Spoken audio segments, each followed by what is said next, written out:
Hello everyone and welcome to a brand new Let's Play of Hearts of Iron for Kaiserreich with me, Alpha Pi Omega, and Austria-Hungary. So, a couple of words before we jump into the game, as is usual. First of all, this is a continuation of a previous playthrough of Austria-Hungary in the Great War. If you're interested in the context, you can see the playthrough playlist in the description below the video, so you can check it out and see how we did in that.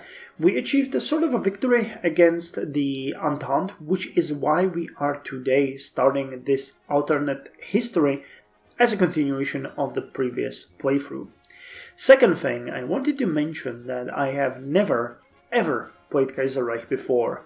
And that is despite, or maybe actually because people kept recommending it for years to me. I know that this is a long-standing mod. It was also present in the previous versions of the Hearts of Iron franchise, but I never really got into it. And therefore, this playthrough is going to be completely blind. Now, those of you that know me know that I'm very much a reader. I like to, enjoy the story. And a bunch of you have already mentioned that this is a very story-driven mod that I'm going to greatly enjoy. So we're going to have a sort of a laid-back playthrough here. We're going to look around the world, see what things are like, what is happening. I have no plans for world domination, but instead I want to familiarize myself with the mod. Many of you have mentioned that you enjoy blind playthroughs, so I'm happy that I can bring you something like this, because even for me it's going to be an experience. Third thing before we jump into the game is that, as usual, the first episode is going to be devoted purely into learning what the game is like, setting things up, talking about our current situation and what will come out of it. So if you are familiar with the mod and you don't want to hear me talking about my thoughts, about my opinions and plans for the future, you can skip to the second episode, which will be coming up soon. Basically, if you're watching a playlist, you can skip to the next one.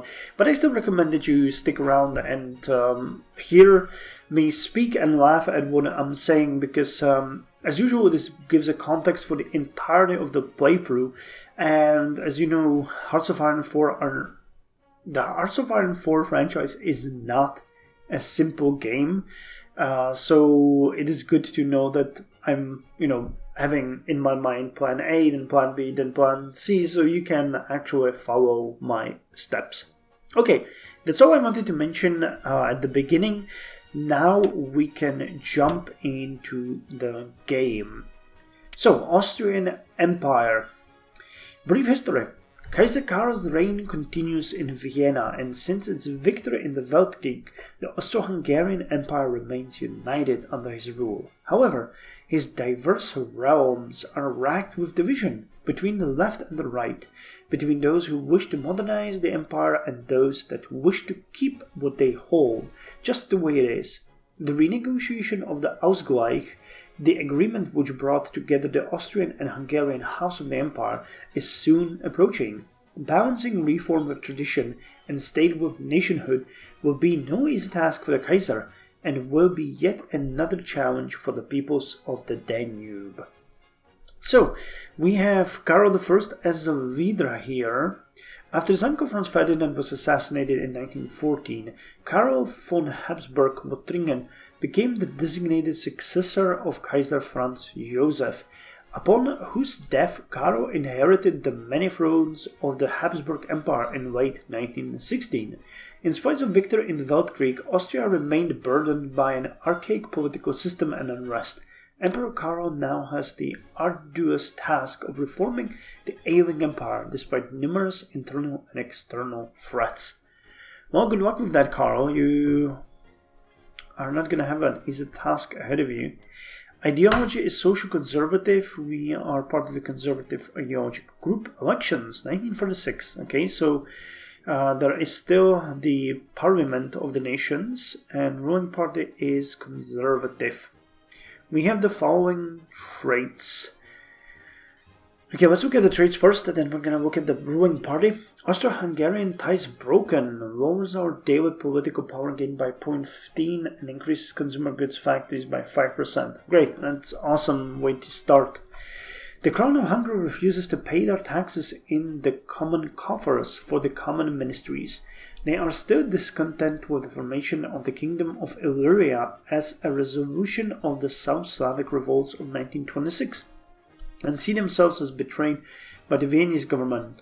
They wish to be compensated for the loss of the Croatian lands. Okay. Then common army recruitment. Increases recruitable population by 2.5% and increases surrender limit by 10%. The Gemeinsame Armee, or common army, is the main component of the monarchy's bewaffneten Macht, or armed power.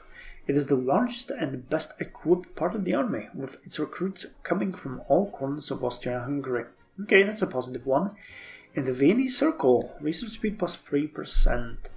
The Vienna Circle is a group of philosophers and scientists drawn from the natural and social sciences, logic and mathematics, who have met regularly at the Viennese University since 1924.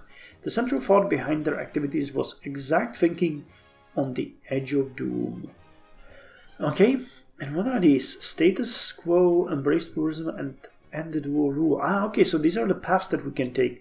Status quo, just like a decade prior, our negotiations for an administratively united empire fell flat. We cannot do more than bide our time while trying to bind Transylvania closer by reform. Embrace pluralism. The time has come to federate the empire to a more democratic government. The founding of the centralized federated state will lead to a brighter future for all Austrian peoples. This is actually something that Karl has offered the nations of the empire in the late stages of the war, when he felt like the empire is crumbling, and it was solemnly rejected by the delegates of the various nations. So it's kind of interesting to see that this is still an option. I would think that this would leave him very bitter after that experience, but the history is a bit different here. As far as I understand, Karl was fairly liberal in his political thinking. And the dual rule. The rebellious crown lands have been subdued, but we have no intention of letting them free in any capacity in the near future. Let all those who even think to challenge the Austrian Empire face the same fate they have. Okay, well, we're going to select the country, and let's look at the map together, because I've never really done that before. So the map of Europe is looking fairly okay. The country has been federated. We got Austria here, we got Bohemian lands, Galicia and Lodomeria. We have Hungary here. Okay, and this is Illyria, so this is what the Hungarians were so mad about. Then we have what here? Serbia. Okay, so Serbia exists. I've expected it to be next. There's Albania, Bulgaria, Romania. Still Greece existing. That's kind of an interesting choice. I would have expected the Ottomans to be annexing all of this territory after the war has been won. Well, they got parts of Libya back. Emirate of Cyrenaica. Okay, I'm not sure if this is a subject of the Ottomans. Give the Sultanate of Egypt. Kingdom of Ukraine. White Ruthenia. Okay, Kingdom of Lithuania. United Baltic Duchy. Okay, there's tiny Poland here. German Empire, Denmark, Sweden, Norway, and Kingdom of Finland. We got Netherlands. Okay, but Belgium is gone. It's just Flanders, Wallonia. Okay, we got a Commune of France. Interesting. Kingdom of Spain, Portugal, Union of Britain, Ireland. Okay, this looks all fairly fine. Morocco, French Republic, Sultanate. Here's Middle Africa. Okay, so the German colonial ambitions have been fulfilled. Okay, Australian Confederation. What about... Damn, there's no China. It fell apart. I guess due to Japan's intervention. Trans-Amur. Avash autonomy. Yeah, this is a bit of a mess. We'll have to look into that. Dominion of India. Prince of Federation, Bharatiya Community. Damn, there's a lot of nations. What about America?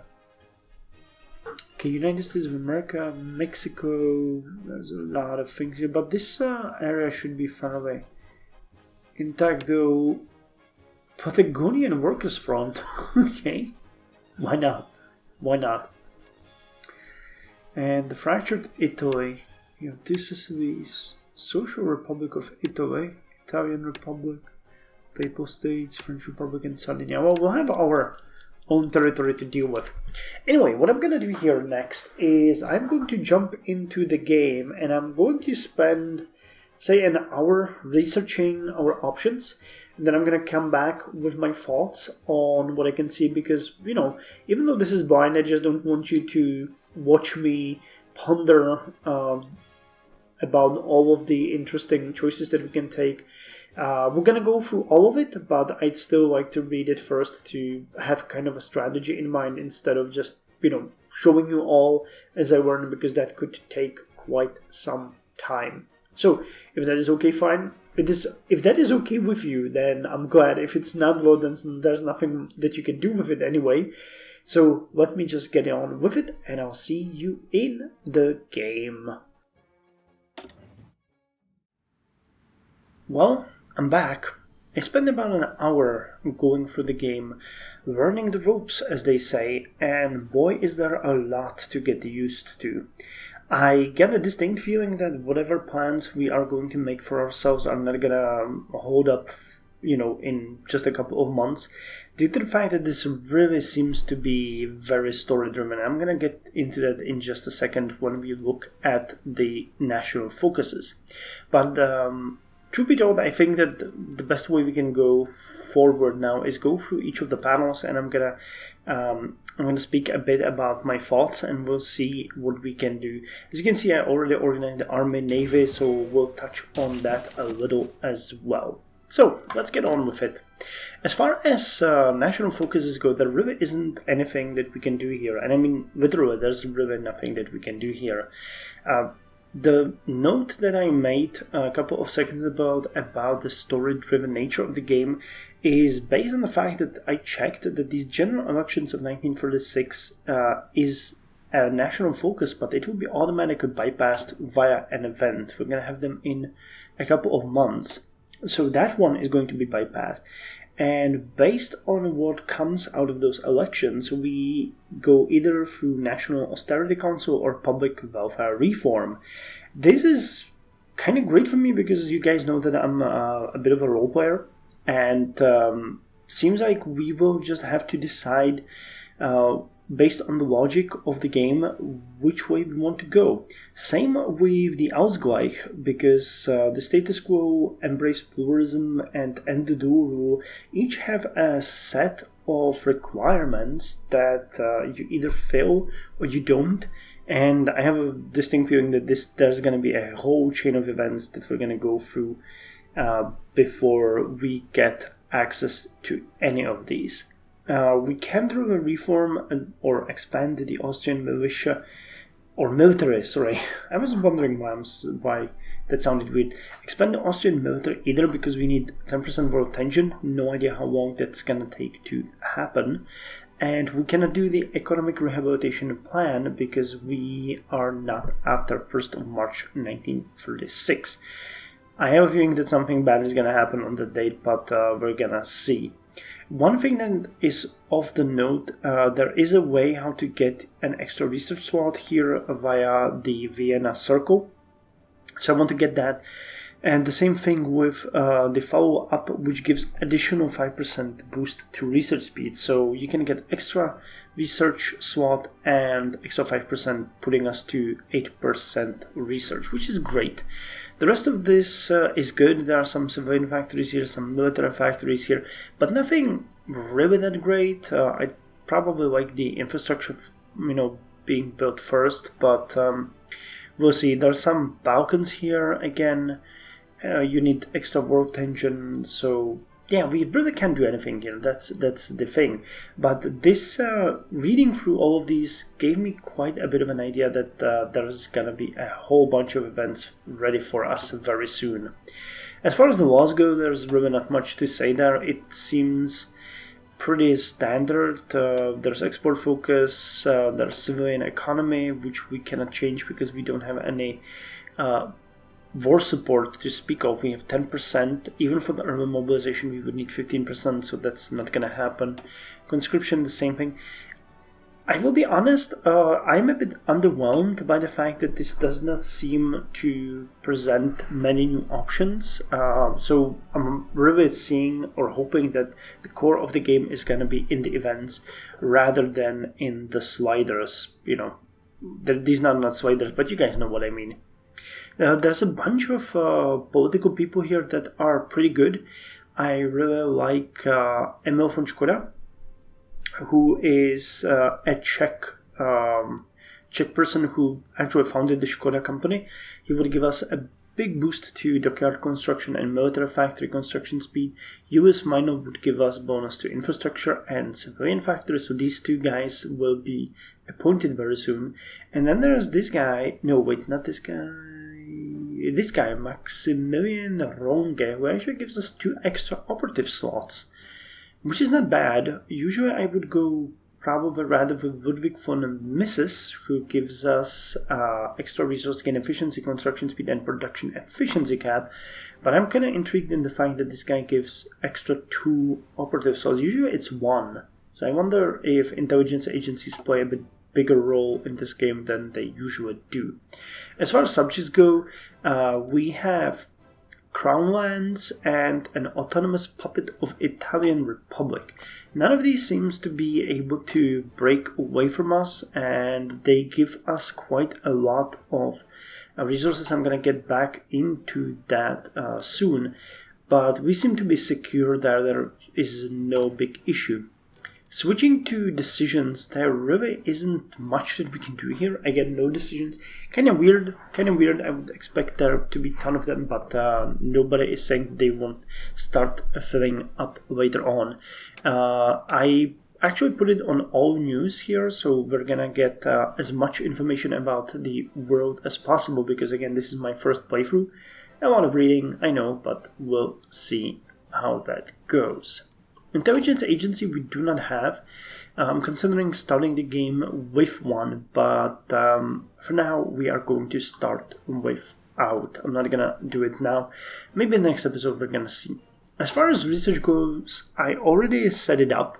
We are going to start with the usual focus on economy, because that is where everything lies. And again, the research tree seems a bit underwhelming. This is really screaming vanilla to me. But I appreciate the fact that they got specialized, airplanes and tanks and everything for each of the nations, or at least as far as I can see. Speaking of which, I actually went to the puppets that we have, and they got a bunch of really nice focus trees, which give them extra civilian factories, infrastructure, military factories, and stuff like that. So I'm hoping that if we can annex them in, say, 2 years, they might build up a bit, because they do have quite a lot of factories and dockyards and armies even at this point. But if they get better, it's going to be much better. I'm gonna get into that in a second again.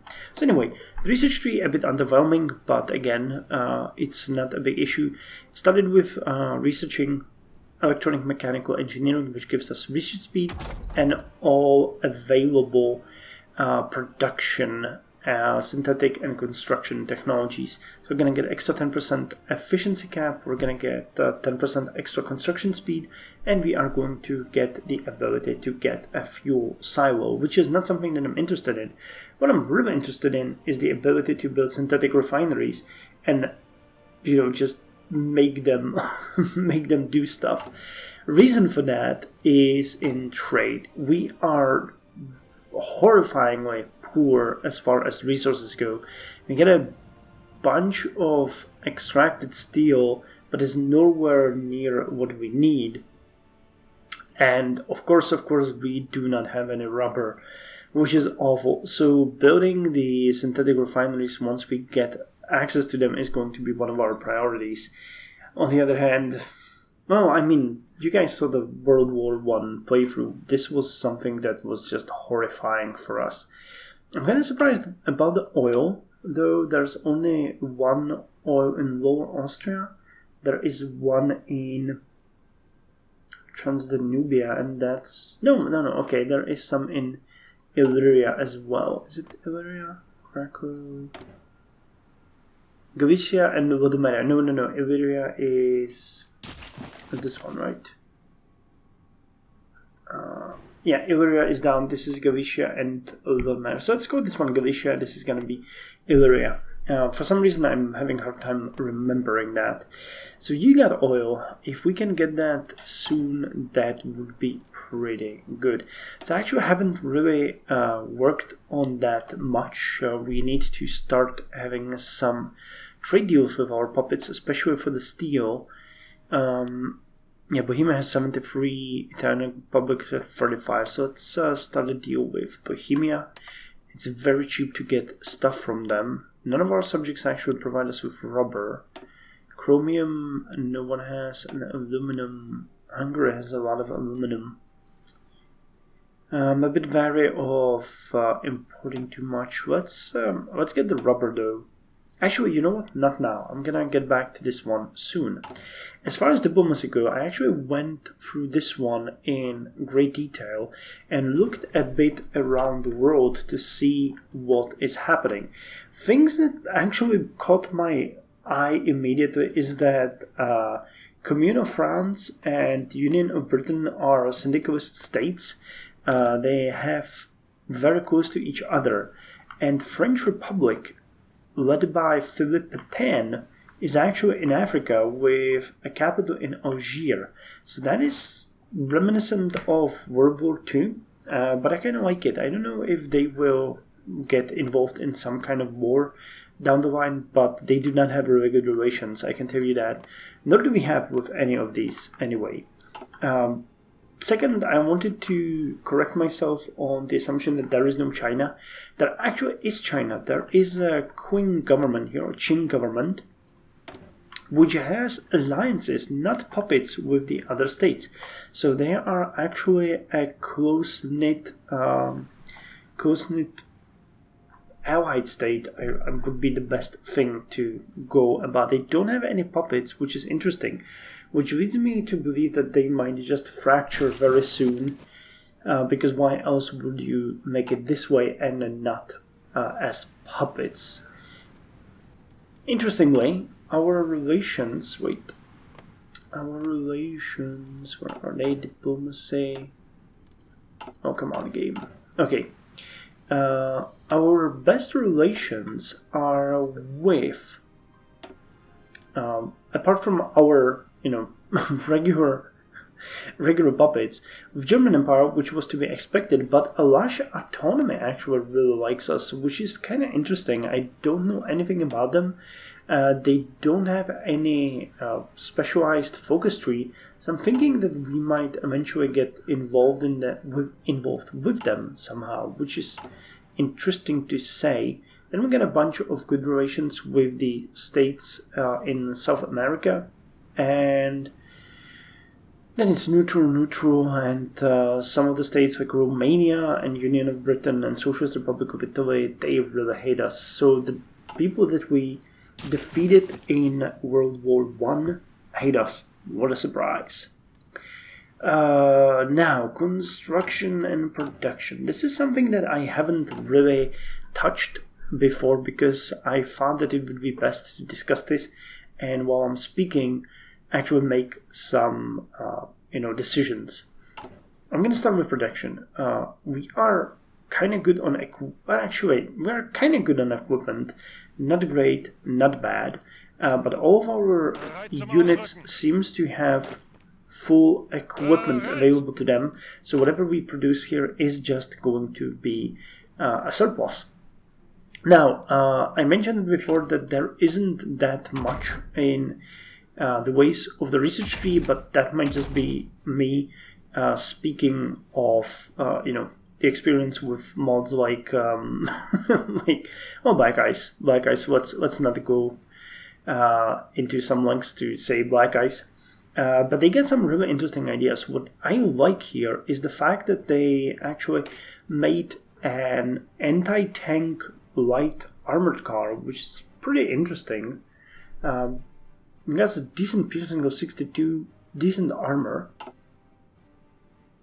So I'm pretty sure we are going to go with these guys, and they actually have a pretty decent equipment for the mechanized infantry as well. So that made me happy. I don't know what, for example, the German or Italian or French research tree looks like, but we should soon try to get into some of these upgrades, because the cars aren't probably the best thing. This is motorized, and then it's gonna get straight up to mechanized. No, this is still motorized. Okay, only the last one gives us mechanized. Interesting. I also kind of like the Navy, and I'm tempted to actually go research and try to build a carrier, because I've never done that, but that is closely linked to our issues with production, because we get only 5 dockyards.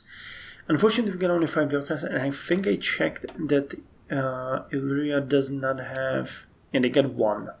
So we are going to end up at 6. And I don't think there was much in the focus tree that would help us. It was just a bunch of them, right? Okay, there's 3 here. Okay, so we can get 3. So right off the bat, we can say that we will have 9, which is not even a full... Well, actually, no, it's not even a full one. So we'll need to keep that in mind. So anyway, I know I'm jumping from topic to topic, but I'm trying to knit a little picture for you here of what I'm thinking about. So everything we produce here is going to be as a reserve, which is the first thought that I had. Now, our units are fairly underwhelming.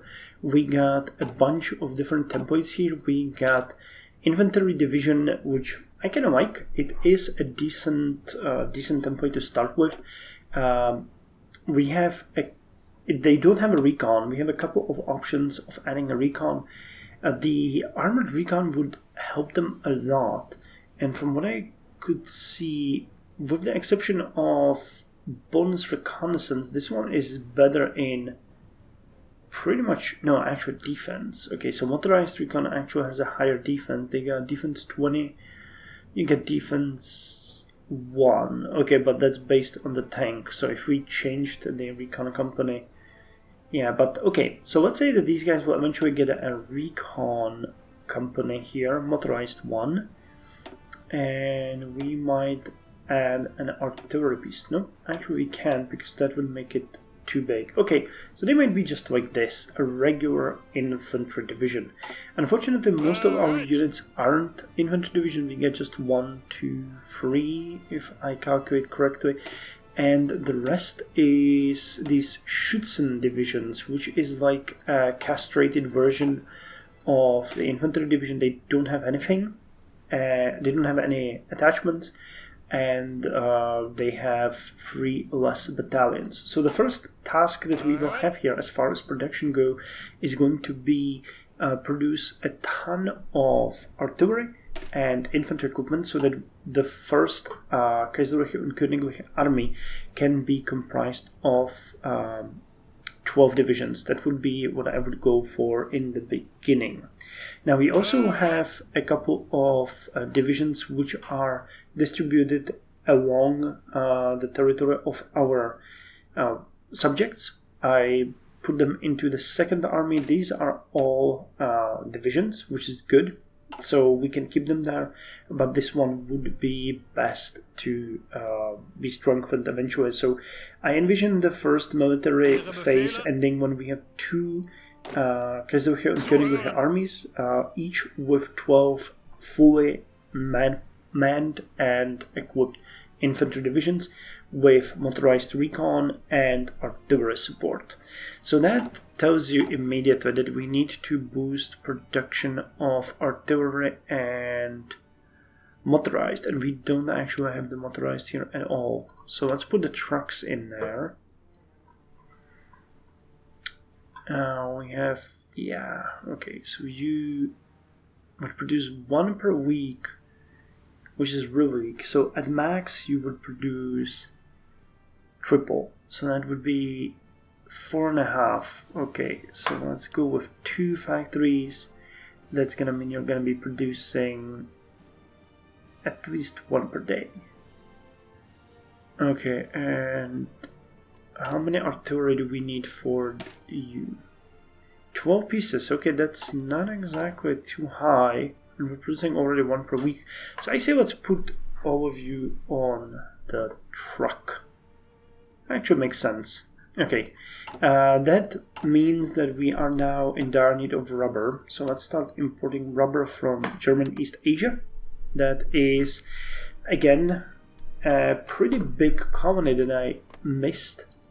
These guys have a bunch of territory. I didn't even know that Germany had such big ambitions in the Pacific region, or Asia Pacific, but they got a ton, and they are pretty much the sole provider of rubber for the entire world, it seems, together with Dutch East Indies, and then there's just a couple of things here.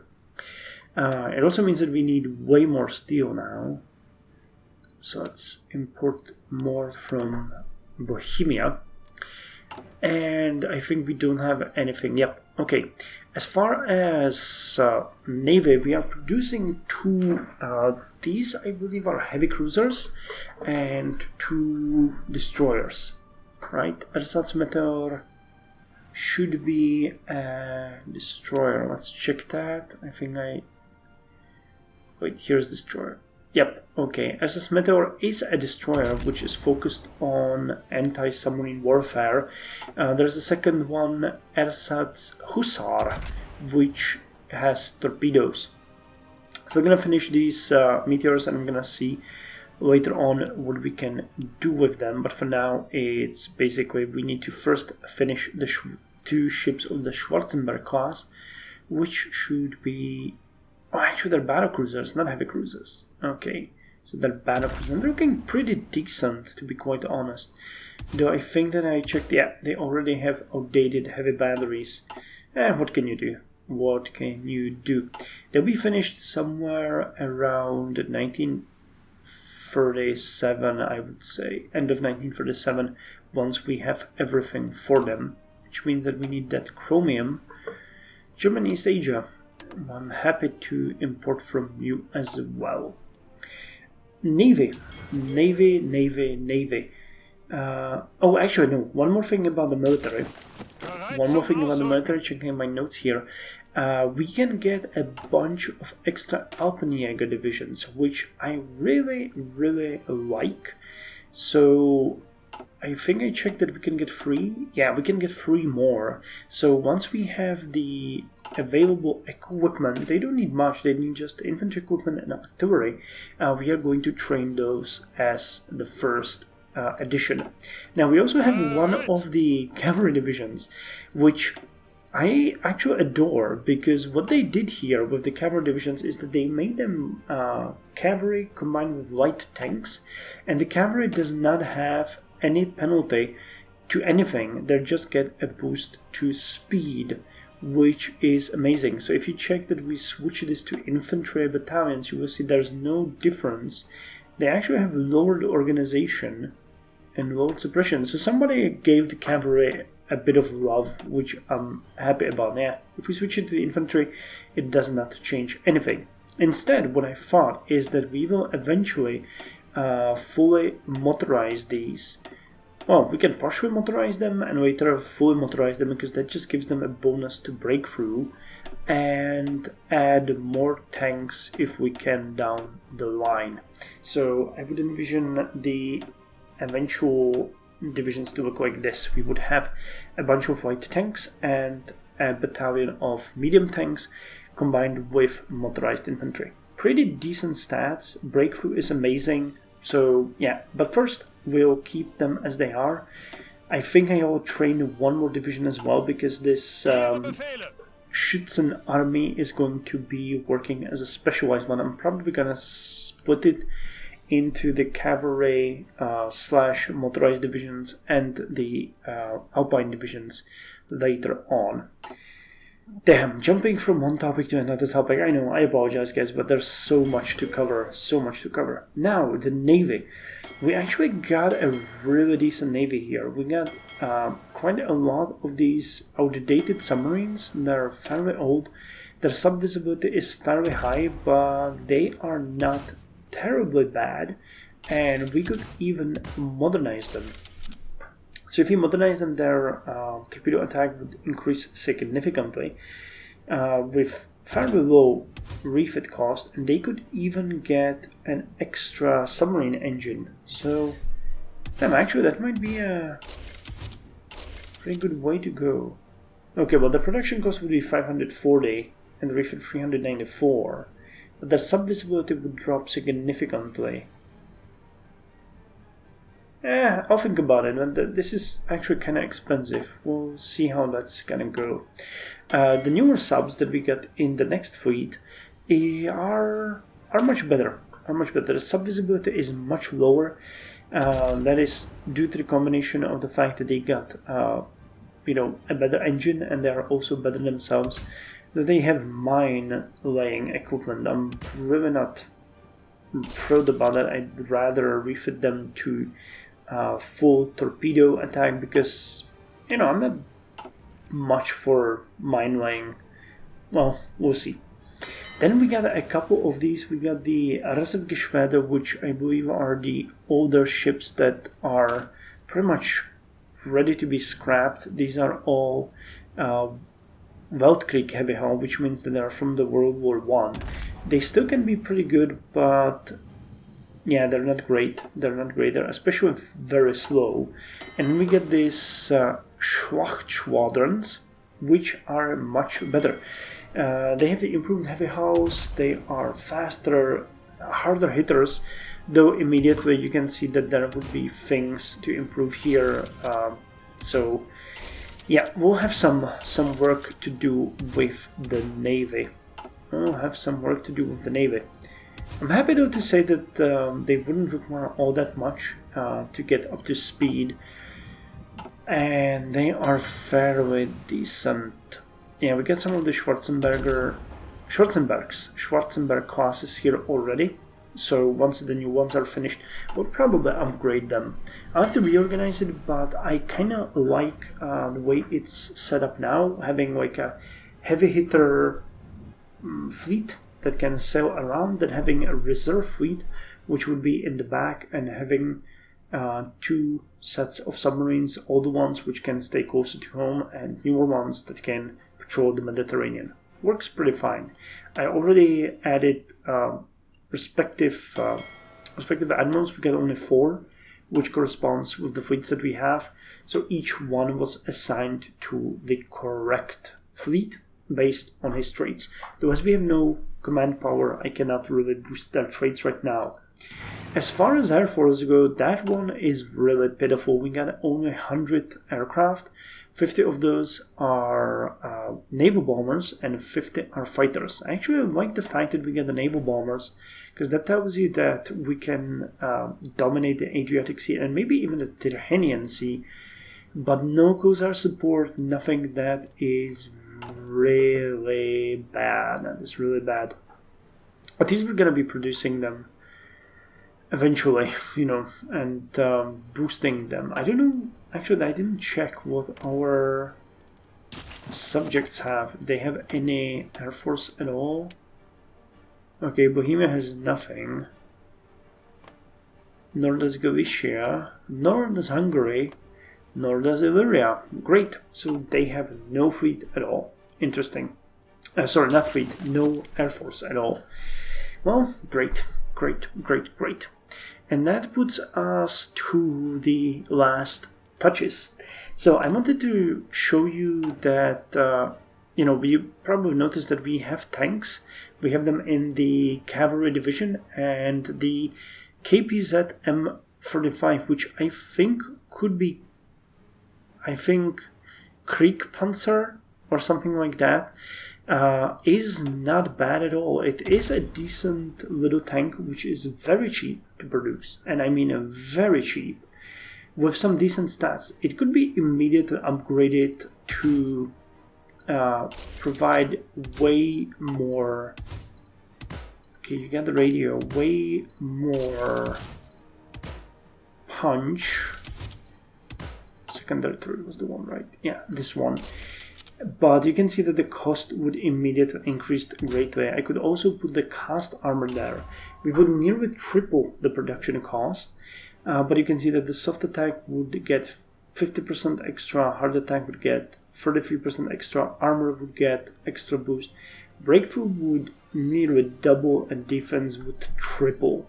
So yeah, but we're not gonna do that for now. We're just gonna produce these old ones, and eventually once we get some army experience, I'd like to add the vet ammunition storage, because that greatly increases the reliability of the tank, and that is something that we should get. Maybe once we're gonna do that, we're gonna add the smoke launchers as well, because they're not that expensive. Secondary turret though, yeah, that's where it starts to be pretty bad.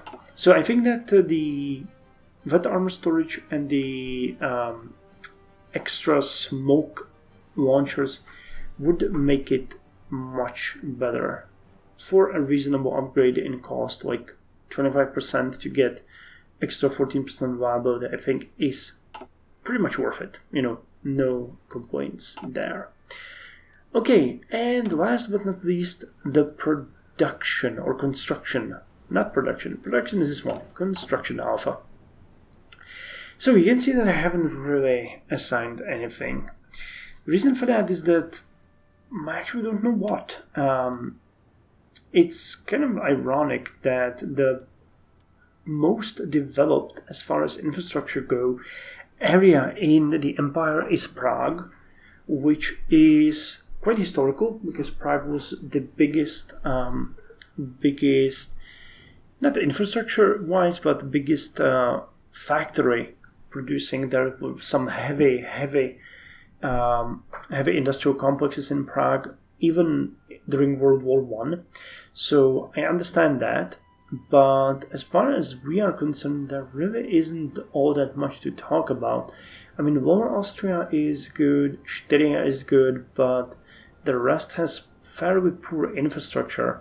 I checked that the railways are much better, so at least that's good. There are some connections that could use an upgrade, but considering Germany has the same levels as we do not have to feel bad about that. So it would make most sense to me to start building some civilian factories. But military factories at this point would go a long way as well. And they are much cheaper. Dockyard would be good too. We could boost the territory that we have here to get a bit more production going as far as ships go. But yeah, I mean, we can't even have a full construction line going, especially with the trade. This is gonna be really hard. I don't think we're gonna get anything from anyone. So, well, I mean, we're gonna go with the usual, which is going like this. We can start a bit more heavily on the military production as well, because that is something that we need to get done soon. How long is it gonna take? Till 8th of July. Okay, half a year. Fine with that. I'm okay with adding some more dockyards here as well. So those could be combined with this. So realistically, something like this would be pretty good. And infrastructure costs insane amounts. Jesus. So building an infrastructure here would, yeah, 6,000 a new cost, 10,000. Yeah. Infrastructure is expensive. So we're not going to deal with that at this point. We are not going to deal with that. However, once we get access to the synthetic refineries, we are going to deal with that. We will need to start building them because, again, we have no oil. We are getting 48 daily gain. Actually, didn't we have one oil? Well, everyone's being exported. Okay, so synthetic refineries are going to be super, super important for us. Okay, and I guess with that said, that is pretty much all there is to it. I mean, I familiarized myself with most of it, but I think that once we start the game, once we get going, it is going to throw a curveball at us for sure. So the setup is pretty good. We have the research done, we have the construction. I mean, there's literally nothing that we can do here that would benefit us dramatically.